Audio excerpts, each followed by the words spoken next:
Dzina la Tate ndi la Mwana ndi la Mzimu Woyera. Amen. Mulungu wakukoma mtima ndi wachifundo chonse, chifukwa chakuuka kwa mwana wanu Yesu Khristu, muchulukitse mwa ife zipatso za Pasaka ndi kutithandiza kuti tiyandikire pafupi ndi ufumu wake. Mwa Yesu Khristu Ambuye athu. Amen. Ndikulandireni abale ndi alongo pano pa Tiyankhule na Ambuye. Lero ndi lachinayi pa 26 May chaka cha 2022. Lachinayi la mulungu wa 6 wa Pasaka, kutanthauza kuti papita tsopano masiku 40 Ambuye chukire kwa akufa, chichitireni chikondwerero cha Pasaka. Tsiku la lero timenera tichite chaka cha kukwera kwa Ambuye kumwamba, the ascension of the Lord. Koma pasifukwa zina for pastoral reasons, makamaka kuno kwathu timalika tsiku limeneli la mulungu limeneli kubwerali ndicho linge chonena kuti tonse mbumba ya mulungu tikondwerero limodzi. Koma siku lakwa kunena kuti lero ndi tsiku la kukwera kwa Ambuye kumwamba. Kodi pamene Ambuye akwera kumwamba atisiyira maphunzitso otani? Pamene chikondwerero cha Pasaka chafika pachimake, tinganene kuti tsopano moyo wathu wauka wayamba mwatsopano? Tapempha Ambuye atithandize mwa mwana wake Yesu Khristu amene akwera kumwamba ukatikonzera malo kuti tikhale nawo mtima odzikhuthula, mtima osonyeza kuti imfa ndi kuuka kwa Ambuye Yesu kukubereka zipatso m'moyo mwathu. Mawu oyamba akuchokera m'buku la Ntchito za Atumwi, mutu wa 18 ndi 1 kulekeza 8. Amene akutiwerengera mawu oyamba ndi Abel Mbetewa kuchokera ku St Kizito Minor Seminary mu Diocese ya Dedza. Ndipo mawu amuthenga wabwino ndi monga adalembera Yohane Woyera, mutu wa 16 ndi 16 kulekeza 20. Ndipo amene akutiwerengera mthenga wabwino komanso kutigawira mawu ndi Fr Francis Damaseke, National Coordinator for Social Research and Communications, ECM. Tiyena abale ndi alongo tisinkhesinkhe limodzi. Paulo adakhala nawo Ayuda ndi Agriki, ankakambirana ndi anthu ku nyumba ya mapemphero. Mawu oyamba. Mawu a m'buku la Ntchito za Atumwi, Ntchito 18 ndi 1 mpaka na 8. Pambuyo pake Paulo adachoka ku Atene napita ku Korinto. Kumeneko adapezako Myuda wina dzina lake Akwila, mbadwa ya ku Poto. Iye anali atangofika chatsopano kuchokera ku Italiya pamodzi ndi mkazi wake Priscilla. Chifukwa Claudio mfumu ya ku Roma adalamula kuti Ayuda onse achoke ku Roma. Tsono Paulo adapita kukawaona. Ndiye popeza kuti iwo anali amisiri a ntchito imodzimodzi ngati yake yosoka mahema, iye adakhala nawo namagwirira limodzi ntchito. Pa tsiku la Sabata lililonse iye ankakambirana ndi anthu ku nyumba ya mapemphero ya Ayuda, namayesetsa kukopa Ayuda ndi Agriki omwe. Silasi ndi Timoteyo atafika kuchokera ku Macedonia, Paulo tsopano ankangogwira ntchito yolalikira ndi kuwauza Ayuda monetsa kuti Yesu ndiye anali mpulumutsi wolonjezedwa uja. Koma pakuti iwo adatsutsana naye ndi kumchita chipongwe, Paulo adalekana nawo pakukutumula zovala zake, nawawuza kuti mwadziphetsa ndi mtima wanu. Tsono izo nzanu, ine ndibe chifukwa. Kuyambira tsopano ndipita kwa akunja. Motero adachoka kumeneko napita ku nyumba ya munthu wina dzina lake Tito Yutso. Iye anali munthu wopembedza Mulungu, ndipo nyumba yake idayandikana ndi nyumba ya mapemphero. Krispo mkulu wa nyumba ya mapemphero pamodzi ndi onse awa banja lake adakhulupirira Ambuye. Ndipo anthu ambiri a ku Korinto atamva mawu a Paulo adakhulupirira nabatizidwa. Mawu a Ambuye.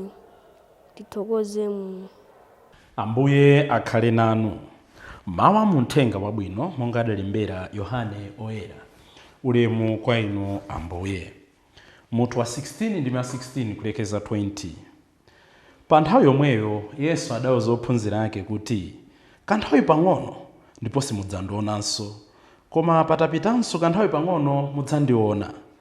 Ophunzira ena ake adayamba kumfunsa kuti kodi nchiyani akutiuzachi akuti kanthawi pang'ono ndipo simudzandionanso, koma pakapita pa nthawi pang'ono mudzandiona akutinso nchifukwa ndikupita kwa Atate.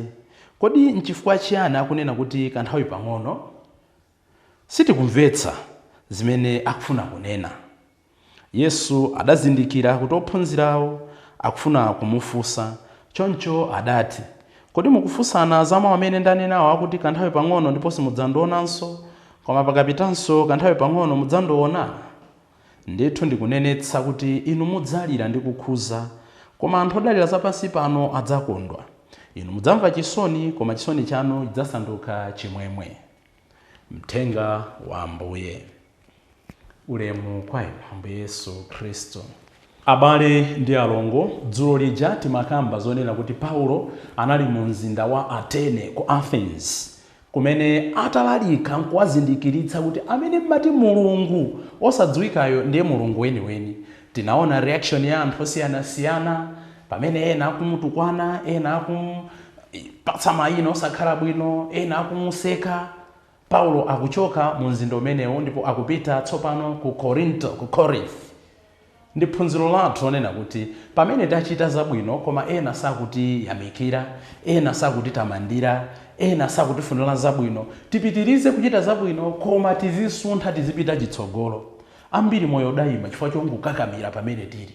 Ayi mwamuna amene adzasintha, ndiyesetsa ine. Ayi, do your part to the best of your abilities, but don't force matters. Ambiri ndithu tisakhale moyo tili ndi abwenzi okakamiza. Daily timayimbira foni, daily timayendera, daily timathandiza, koma timaona kuti sabweza. Don't force matters. You live in a prison, you live in cells. Chifukwa cha mtima oti ndioneke ngati auji. Ngati anzathu sakutifuna, tisakakamize, tisanyoze, tisase mapazi, monga akuchitira Paulo kuchoka ku Athens kupita ku Corinth. Chachiwiri, pamene wafika ku Corinth, akupeza banja la Priscilla ndi Aquila, amene athamangitsidwa ku Rome ndi mfumu Claudio chifukwanso chokhulupirira Mulungu chifukwa cha chipembedzo chawo. Chimene akuchita Paulo ndi kuwalimbitsa mtima, kukhala nawo pafupi, kuwauza kuti asataye chikhulupiriro chawo. Aquila ndi Priscilla pamene anathamangitsidwa ku Roma anataya mtima, koma Paulo akuwalimbitsa mtima. Inenso zinandichitikira, koma let us focus on the cross, let us focus on Christ. Ndi phunziro kwa inu ndi ino nena kuti pamene anzathu akudutsa munyengo zowawa, we should learn to be there. We may not say anything, we may not do anything, koma kuti the fact kuti we are there timalimbitsa mtima anzathu moyo mabwererako.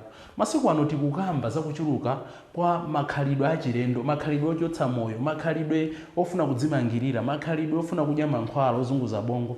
Nthawi zina ndi chifukwa chonena kuti pamene anzathu ali pamavuto sitimaonetsa chikondi, sitimaonetsa our presence. Izi zimachitika mu nsembe, izi zimachitika m'mabanja, izi zimachitika m'malo ogwira ntchito. Tikumbukire amayi Maria zimene anachita. Yesu Khristu mwana wawo ali pa mtanda, sananene china chilichonse, but she was there. Nchifukwa yake kumapeto kwa zonse Yesu Khristu ananena kuti amayi, nayo mwana wanu, mwana nawo amayi yake.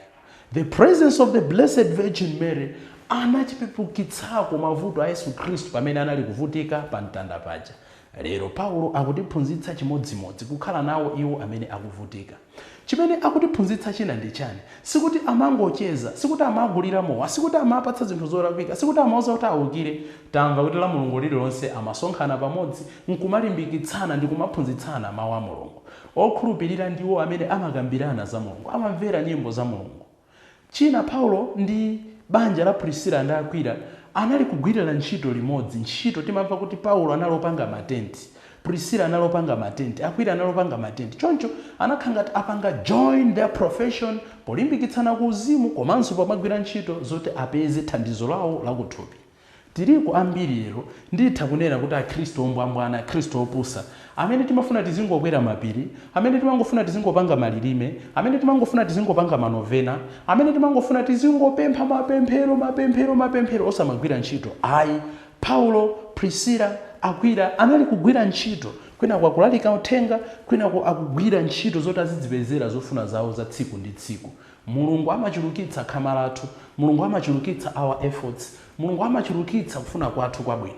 Tisangonena kuti Mulungu adzadalitsa titangopinda manja. Ayi, Paulo ndi Priscilla komanso Aquila ndi chitsanzo cha kulimbikira ntchito pa moyo wa Chikhristu. Tikamayang'ana zolembalemba za Paulo mwa chitsanzo 1 Thessalonica 2:9 ndi 2, tikayang'ananso Thessalonica 3 ndime 8 kulekeza 2 komanso 1 Korinto 2 Korinto 11 ndime 19 monsemu tiona Paulo amalimbikitsa zakufunika kugwira ntchito. Pena ndipajana anena kuti osagwira ntchito asadye.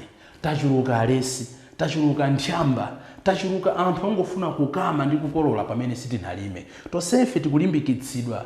Inde sitingagwire ntchito necessary yoti tipeza ndalama, koma pa ntchito pamene tapatsidwapo tigwire moyipanga value. Ndine wansembe, ndipange value kuti ntchito ikanakhala kuti ndikulipiridwa, kodi ndikanagwira mmene ndikugwiriramu. Tachuluka alesi, tachuluka anthu ongofuna ena atichitire zabwino, kandi mdziko, kandi kundale, kandi mmudzi. Paulo ndi chitsanzo chathu cholimbikira kugwira ntchito. Chachitatu, mzinda umene wafika Paulo monga tionere mawa ndi nkuja ndi mzinda ovuta kwambiri. Korinto imene inali ngati capital city, unali mzinda ochipwirikiti, unali mzinda wa anthu owukira, unali mzinda wa anthu amwano. Mposapeneka ponse kuti Paulo analibe ndi mantha tiwiri titatu. Timva mawa ndi nkuja Paulo akunena kuti ndili ndi mantha mu mtima mwanga, ndipo Ambuye akumuwuza kuti usaope, ndili nawe. Koma the point is, even where we feel like tikugwira ntchito pakati pa anthu ovuta, Mulungu akakupatsa nyama ya mafupa amakupatsanso mano oti uithe kuitafuna. Chimodzimodzi pamene Mulungu atipatsa ntchito ngati ansembe, sister, brother, deacon, pamene Mulungu atipatsa ntchito ngati anthu apabanja, pamene Mulungu atipatsa ntchito zathu zosiyanasiyana, mmalo amene tikuona kuti ndikovuta, corruption yachuluka, anthu akutiopseza, mademo achoke, amene asatere, tikumbukire kuti Iye amene anatipatsa nyama yolimba atipatsanso mano oyenerera kuti tiitafune. Paulo analimba mtima kukalalikira Corinth. Ndipo mosapeneka timva mawa ndi nkuja anthu awiri atatu akutembenuka mtima akuyambanso mwatsopano. Inu ndine tisayembekeze kuti tidzadutsa mwamia, tidzadutsa mofewa. Tamva muthenga wabwino Ambuye Yesu akunena kuti chisoni chanu chidzasanduka chimwemwe. Why? Chifukwa chonena kuti tikutsamira pa Iye. Tioneka ngati lero tikuzunzika, tioneka ngati lero tikuvutika, koma pozindikira kuti Ambuye Yesu amene akutikonzekeretsa zazikulu za moyo osatha sana tisiye tokha, anatitumizira Mzimu Woyera akuyendetsa dzikoli, ndithudi moyo dzapepuka, moyo dzayenda bwino. Brothers and sisters, as we live in this world, let us honestly and sincerely remember that we cannot expect to be happy by not meeting challenges and hurdles. Tikumbukire kuti mavuto amene timakumana nawo amabala chimwemwe, amabala mtendere. Tizimene akutiuza Ambuye Yesu muthenga wabwino. Kuli ngati mayi kapena bambo amene mwana wake ali nyumba imene yagwidwa ndi moto ikupsa, koma akufuna mwana uja amombole iyeyo posapanga risk kupsa, posakhala ndi maganizo oti china chilichonse chithu ndichitikira sizingatheke. Chimodzimodzi moyo uno pamene tikufuna zabwino timenera timve a slight pain for something to change. Potsirizira mujanenera Angerezi, we must remember, and as Christians, as believers, we are consoled by the fact that earth has no tears or sorrow that heaven cannot heal. Palibe nsonzi limene dziko lapansi, palibe chisoni chimene dziko lapansi chingapereke, chimene kumwamba sikungafufute, chimene kumwamba sikungalimbitse, chimene kumwamba sikungafufute. Tapempha Ambuye ouka kwa akufa amene akwera kumwamba akukakhala pa dzanja la Mulungu Atate amphamvu zonse, ndipo abweranso kudzatitenga akukatikonzera malo kuti azitilimbitsa moyo wathu wa tsiku ndi tsiku, kuti tisataye zabwino za Pasaka, zabwino za kuuka kwa akufa. Limenelo likhale pemphero lathu tsopano ndi pa nthawi zosatha. Dzina la Atate ndi la Mwana ndi la Mzimu Woyera. Amen.